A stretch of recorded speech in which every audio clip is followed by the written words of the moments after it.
All right, as we begin to transition toward the program as our presidential minute, we have been focusing on individuals, companies, nonprofits, and different government agencies that are building a better Arkansas. Our theme is Building Arkansas this year, and we've been highlighting a whole group of folks already that you may not know exist in the universe. And we want to do that periodically throughout this year. We've showcased companies in Pine Bluff, we've showcased companies in Little Rock, and today we're heading toward Jacksonville. This company first invested in Jacksonville in 2016, and about a year ago completed a 250,000 square foot expansion of its manufacturing facilities there in order to support a whole collection of military contracts that it does through the Department of Defense. The governor and her team too were on hand for that significant grand opening, celebrating the continued growth of this organization. Sig Sauer employs about 3,200 people worldwide. We're thrilled they're part of Arkansas. So turn to the screen and you'll see a brief video. And as always, we thank the Little Rock Chamber of Commerce for this video.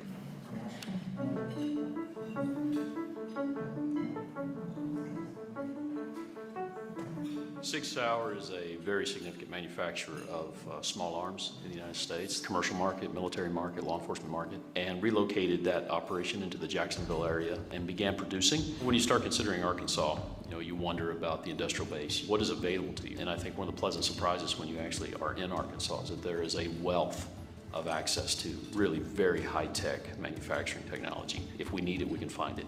The other thing that is really remarkable to me is the speed with which we've been able to get this done.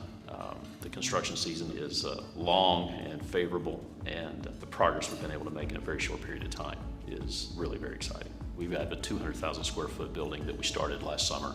We will be in that building in less than a year. I think the thing that we're really proud about with what we're putting here is that this is growth for the area. This is an important industry to support our national defense. Sig Sauer is investing millions and millions of dollars in putting in facilities. We will be adding hundreds of jobs. We've already added hundreds. Our growth in this area is going to be substantial, and we're here to stay. I'm Sean McGee. I'm the Vice President of Operations for Sig Sauer Ammunition, and our ammunition is made in the Metro. Very good. Another great company in our state. Hopefully you're learning a little more about some of the great things happening at all four corners of our state. And so thank you again to the Chamber for providing that video for us. Moving on to our program, as we have our theme of Building Arkansas, there's probably no better guest to showcase than the governor of the state of Arkansas, the CEO of this state, Governor Sarah Sanders.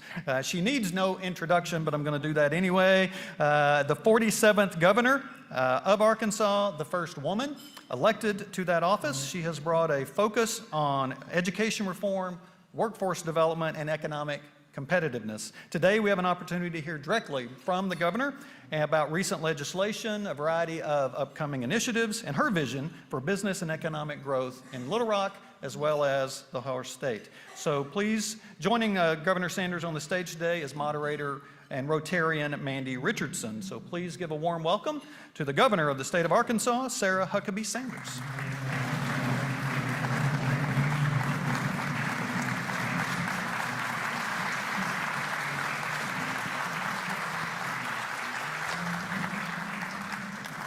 Glad we got the green memo today. It's always good to be color coordinated. Well, we're really grateful that you're here today, and I'm looking forward to this conversation with you, so thank you in advance for your time. We're going to get this party started, so we're going to jump right in. You've had a very busy legislative session, really a lot of reform focused around the future of Arkansas, and I'm just curious, what are some of the reform policies that you feel are going to have the largest impact on the business climate here in the state over the next 3 to 5 years? Sure. Well, first I want to say thank you for having me, and it's great to be back. I think it was almost exactly a year ago that I had the opportunity to come and be part of this group, and so it's wonderful to be back. And, I think there are a lot of things in terms of the legislative session that are particularly important to the business community and the environment that we have here in the state. You know, one of the best examples that I can give, and we've talked a lot about that in this room and with this group of people, when I first started and first got elected as governor just a little over 2.5 years ago, every single business that I met with, every single person that I talked to that was looking at either expanding in the state or was coming into the state, they all asked the same question, is can you supply and build the workforce that I need? And now you fast forward and we're actually getting a really different question. They still want to know about workforce, but I think because there's been such a collaborative effort on part of our state, we've started to really make significant progress in building a strong workforce pipeline. And now the number one question we get asked is, do you have energy capacity? That has become the hot new question for any business looking to build, expand, is can you meet the energy demands of what we want to put there? And I'm proud of the fact that Arkansas can say yes to both of those questions. We have leaned aggressively into our workforce, starting first with K through 12 education. We know that we need a solid, strong foundation if we want to see our students have pathways to success. So the very first months I was in office, we made K through 12 the top priority in the state, and we've made significant progress in that space. Then we wanted to build on that, and so this session we focused on higher education. We're really big on names in our office, so we had Arkansas Learns, and now we have Arkansas Access, which is the higher education legislative package. We know that every kid's pathway to success looks different. I know that each one of our 3 kids, my husband Brian is here with me today, and they all learn differently, they need different things, and so we can't expect that every single student in our state is going to look the same and have the same needs and be on the same path. So access was a big part of what we focused on this session, making sure more students have accessibility, more scholarships, more standardization, eligibility to go into their next layer of higher education, whether that's a 4-year school, a 2-year school, a trade or vocational program, or simply going directly into the workforce. So that was a big part. But then going back to the energy capacity. Sorry, these are my areas that I can talk about all day. But on energy capacity, one of the things that has been left behind, not just in Arkansas, but across the country, was energy infrastructure. And it's actually extremely expensive, as you know, to build infrastructure, whether it's for energy or water or roadways. And so investing in a big way in our energy infrastructure was a big priority this session. And we now have created legislation that helps Arkansas be competitive with every other state in the country when it comes to meeting our energy demands. Our utility companies worked really closely with our legislators, with our state, with our city and county officials to make sure we were meeting those demands. And so when we go out and we sell our state, the 2 biggest questions that businesses want an answer to: do you have the workforce and can you meet energy capacity? Arkansas can certainly say yes on both of those fronts, and I think it's one of the reasons our state and our business industry is doing so well. It's exciting, and we appreciate that. I think that's important for our state to continue to grow and thrive.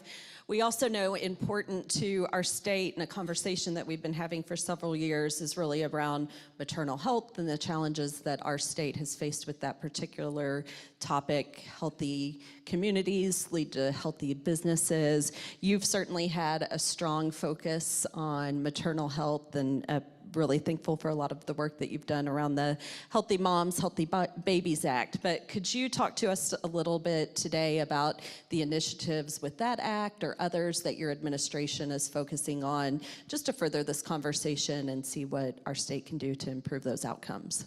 Sure. Certainly a big issue that is facing our state.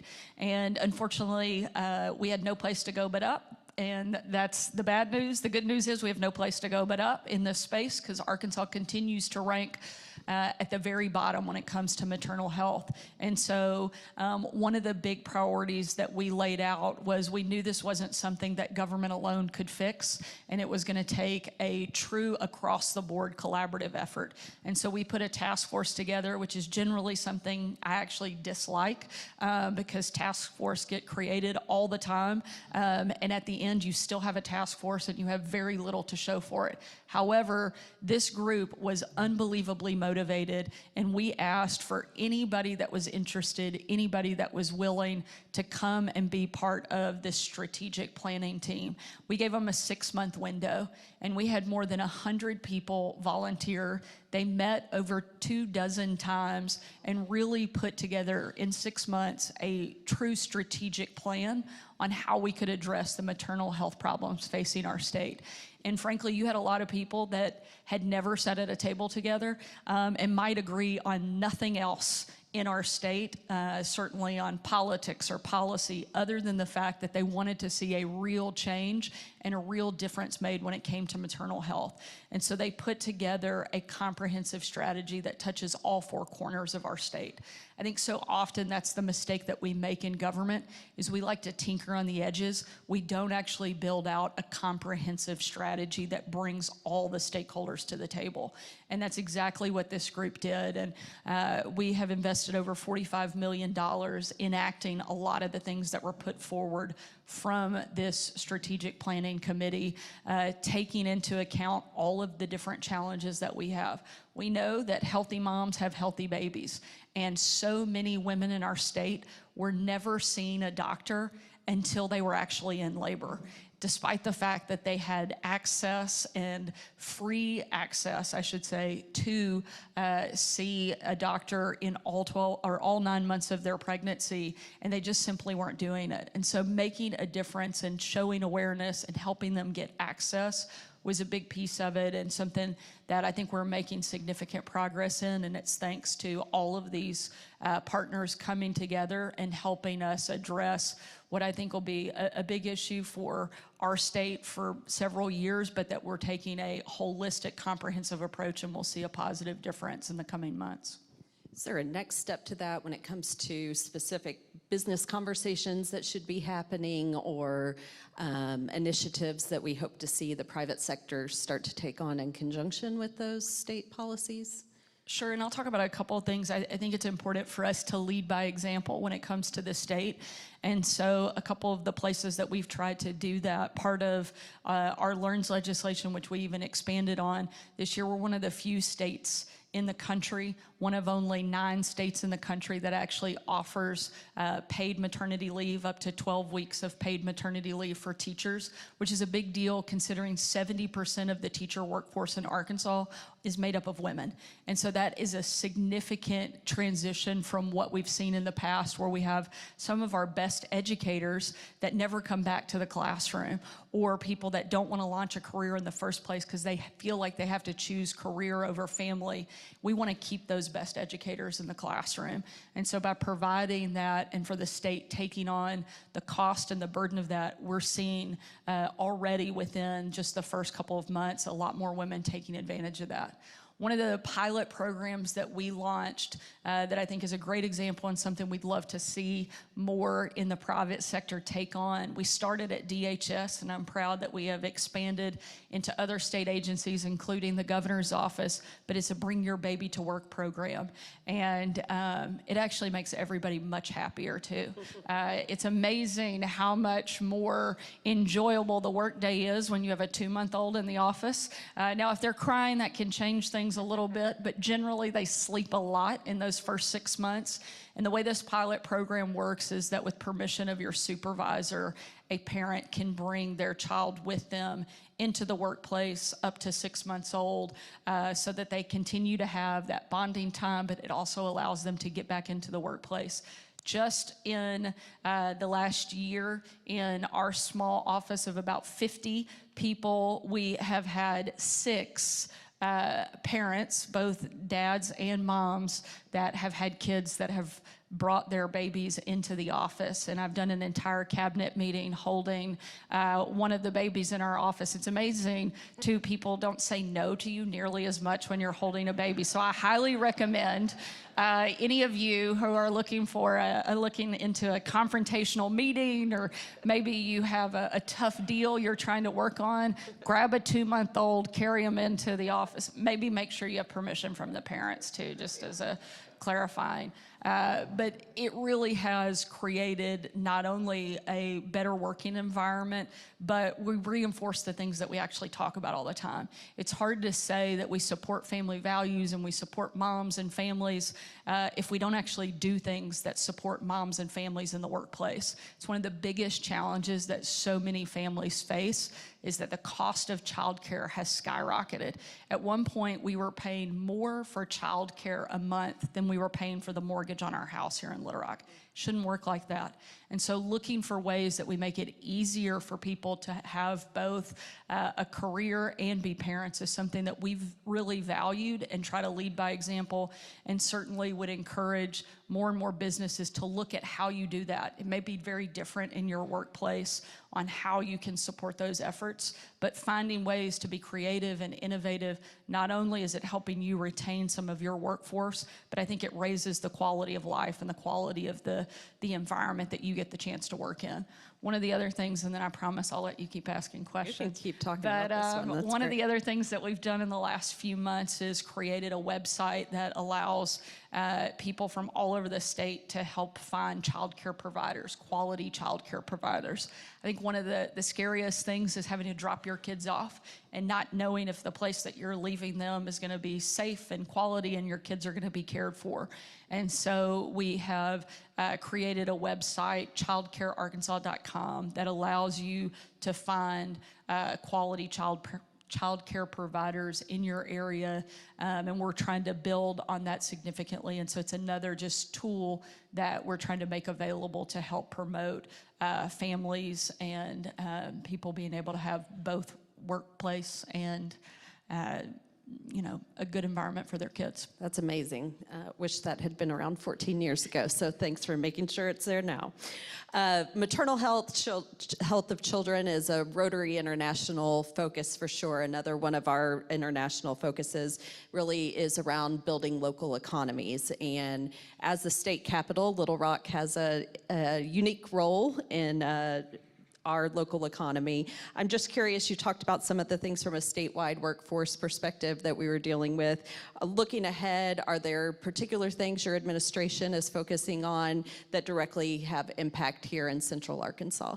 Sure, and the mayor's right here at the front table, and he and I, this is actually our second event together today, and so we're very glad this one's inside though, because this morning we were outside, but worth sweating for, because we had the opportunity to announce 1,000 new jobs in an Amazon expansion project right here in Little Rock.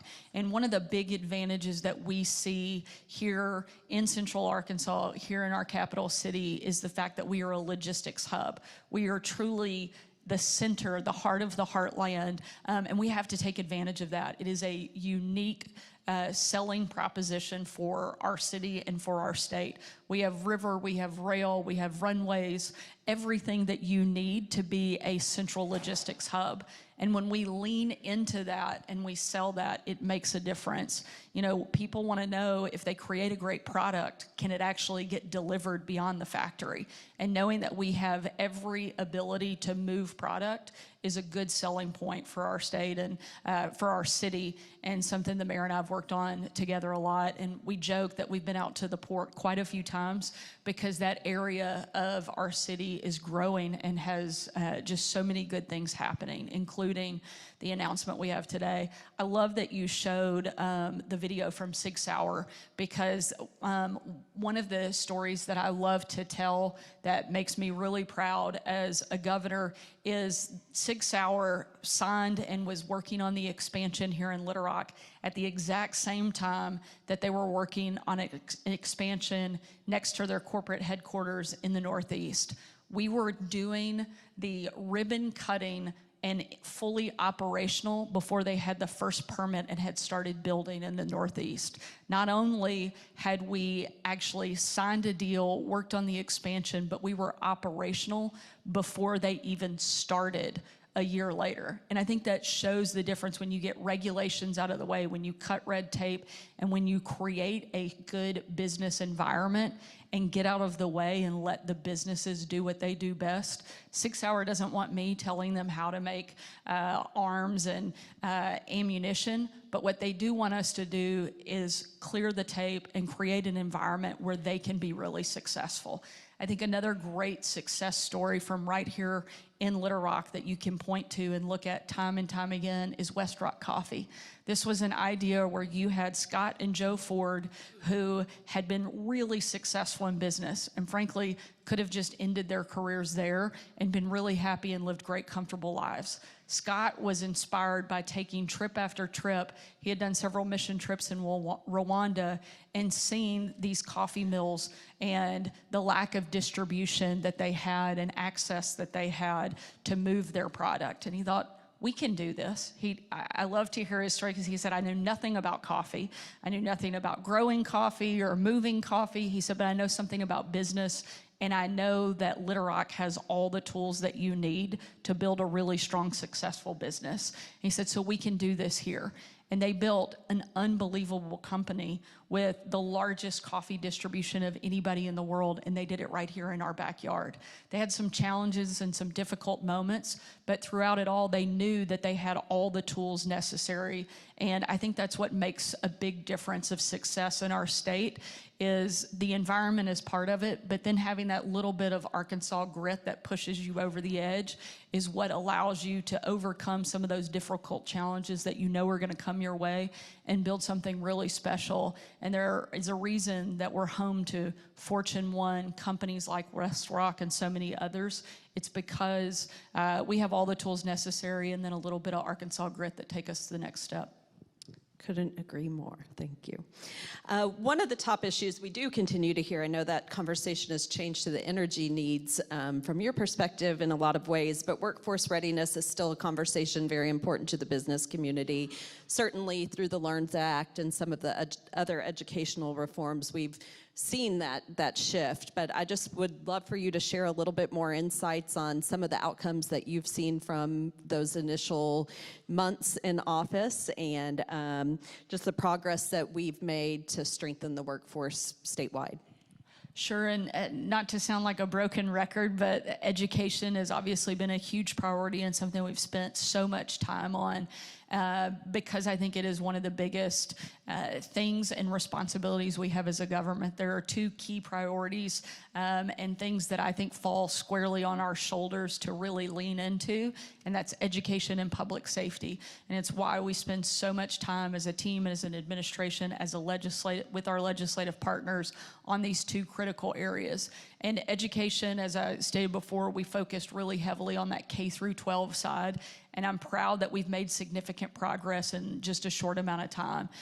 We really know that literacy is such a big determining factor, and now we have over 125 literacy coaches that are hired by the state and deployed to districts all around Arkansas.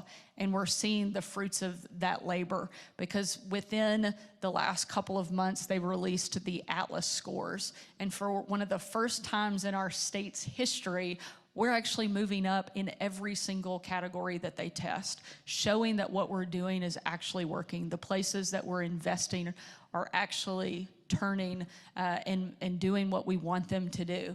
Literacy being a huge part of that, making sure that, again, going back to investing in our teachers. We know that a good education starts with a good educator. And so keeping those best and brightest at the front of the classroom, we leaned into things like raising starting teacher pay.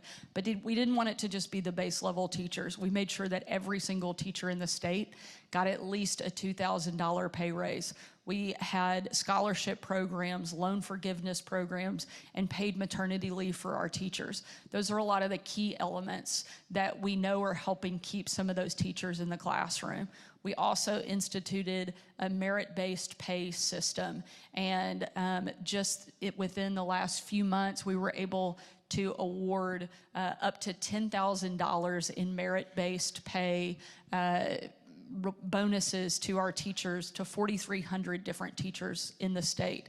Last year, we had 3,000 teachers, so already up 1,300 from one year to the next, more than $10 million going into the pockets of educators across the state. That's a great thing of helping us keep some of those best and brightest educators and making a big difference.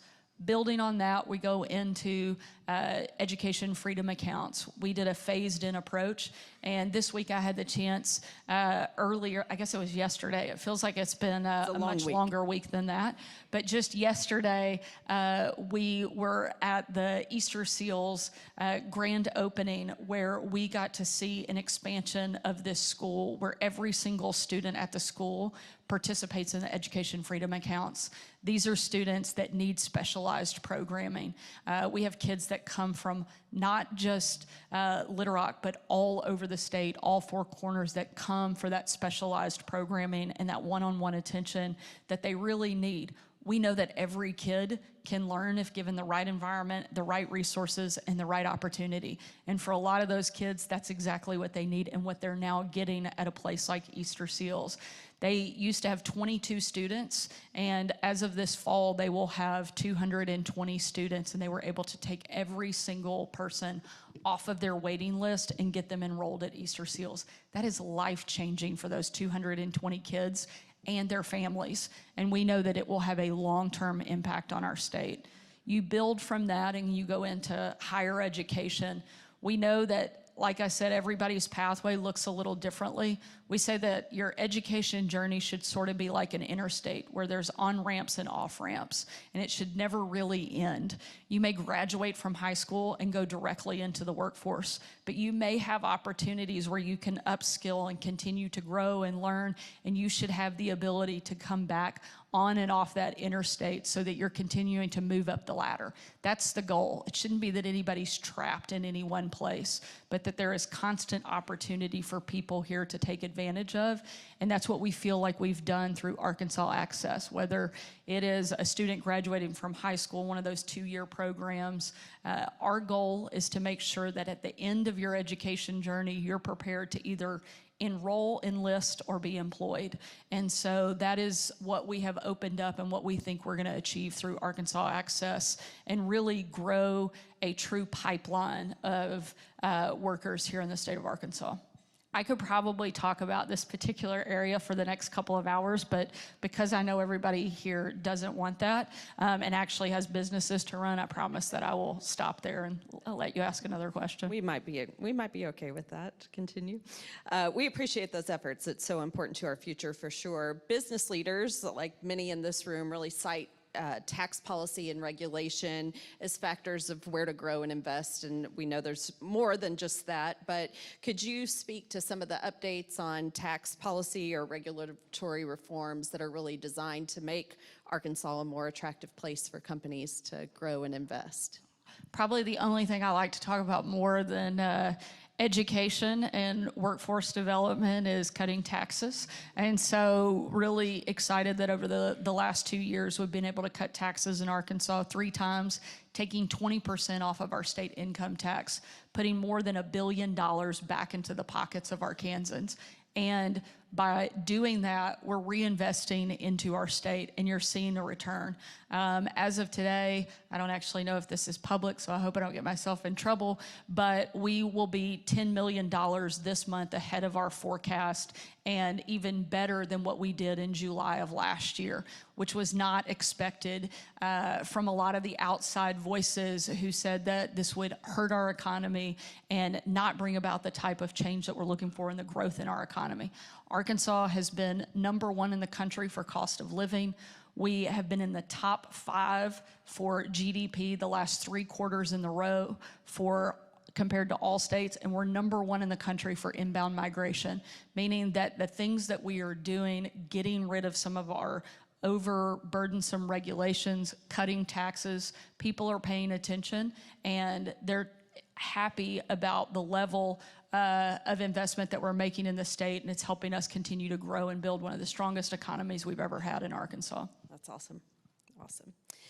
Many of our members are also watching emerging industries like tech and logistics, healthcare. Are there initiatives or partnerships that might boost growth in those areas, in particular tech, industry, healthcare? Sure, I think one of the biggest is going back to the energy capacity piece, and tech companies require a lot of energy, and so making sure we can supply and meet that demand is big. But I think one of the big things that we have done as a state and really tried to focus on is as much as I would love to say Arkansas can be first in everything, it's simply not realistic. So we wanted to spend real time, where can we be first? Where do we have the right to win? And we worked with our commerce department, local chambers of commerce, our city and our county governments, our education department, and we built out what are the key places where Arkansas can be first? And we identified 18 sectors where we feel like these are going to be high growth, high wage, high capacity business industries here in the state. And we have built a lot of things around that, whether it's creating more energy capacity or a dual track diploma program in high schools where every single high school in the state now has to offer certification in one of those 18 areas. And so doing things like that to really lean into the places we can be first and not trying to be all things to all people, I think makes a really big difference. Tech is one of those places, advanced manufacturing, agriculture, tourism, the steel industry, lithium and energy production. These are places we know that we can be at the top of the list. And so we have really spent a lot of energy making those a priority and leaning into those spaces instead of trying to diversify across the board and be all things to all people. Right. Well, you've talked about infrastructure in several of your responses, and so I don't want to beat a dead horse here, but certainly highways and broadband are conversations that we're all interested in having and knowing what's going on there. So are there any updates on roads or the broadband initiatives in the state that you're excited about? Sure. Everybody has a road they want built, so we're aware of that. I keep a running list on bad roads on my phone that I personally drive down, and am happy to send those in to our team. But infrastructure is beyond just roads. One of the big things over the course of the last 2 years that we have spent a lot of time on is water infrastructure. It's one of the things that's been ignored for many decades, but you'll be hard-pressed to find any city or county in Arkansas that doesn't have water infrastructure needs and problems. People probably don't know, but we've spent $4 billion in the last 2 years on water infrastructure on projects in all 75 counties. We started when I first came into office creating a statewide water plan, something in an assessment of all of our major water infrastructure needs, something that we haven't done in 2 decades. And so looking at what are our highest priority, highest needs that have to be addressed immediately, and started slowly ticking away at those, using both state funds as well as city and county funding, and a lot of federal funding that many states weren't claiming and going after. We've been really aggressive in making sure we're bringing those dollars back to our state, which has allowed us to put that $4 billion to good use. The bad thing is, we still probably have north of $4 billion in water infrastructure needs around the state. And so we are trying to continue, and we're moving into phase 2 of our statewide water plan and addressing our next layer and next level of water infrastructure projects. Partner that with all of the roads and bridges and investment that we're doing there. We work closely with, like I said, the mayor on a lot of projects, but those are some of the key things that we're regularly working with city and county leadership, as well as our federal delegation, on making sure that Arkansas continues to be one of the best logistics states and logistics hubs of anywhere in the country. And the BEAD program, which is the broadband program, Arkansas ranked number 9 in the country country in terms of getting dollars in and productivity in addressing our statewide broadband needs. We've had $1 billion awarded to us from the federal government, again, ranking 9th in amount of dollars awarded for a state like Arkansas is a big deal. But part of that is because we had so many needs, and we are working to address and make sure every single person has access to broadband. I think one of the things that everyone learned from COVID and during that time period is if you are disconnected, you're at a real disadvantage. And so making sure we have connectivity to every corner of the state, whether you're in a rural part of Arkansas, no kid should have to go to a McDonald's parking lot to do their homework. And so providing that access and making sure that we complete that last mile, which is one of the biggest challenges, is something we've worked really hard on and will continue to do until everybody has that connectivity. That's great. Well, my last question for you, and then any final remarks that you'd like to share with us, we'd be excited to hear. We know how important small business is to this community, to the state as a whole, and so really speaking to that cornerstone of our economic situation, are there initiatives, regulations specific to small business owners or small businesses, especially given the challenges of the economy that your administration is looking at or exploring? Sure. Small business makes up the vast majority of all business in Arkansas. About 80% of business in Arkansas is a small business. And so all of those things that impact big business also impact small business. Making sure that you have a qualified, skilled workforce is one of the best things that we can help do. Making sure that the community you operate in is safe and that you don't feel the need to spend additional resources because your business is not in a safe environment. Those are the types of things that we are focused on, whether you're big or small, and really leaning into those spaces, I think, is what has helped both big and small business grow here in the state of Arkansas. Absolutely. Any final remarks you'd like to share with the group today? I'll just end again kind of where I started and say thank you for what you're doing here in the state of Arkansas. I love to consider myself the chief salesperson of Arkansas, but we don't have a good story to tell if people like you aren't investing in our communities and giving us something to go out and celebrate and sell beyond our border. And so what we get to see made up in this room is the success story of our state. I love bragging on Arkansas, and the people here are what give us a lot of bragging rights. And then I'm going to be in a lot of trouble, but somebody actually told me something they shouldn't have right before I came up here.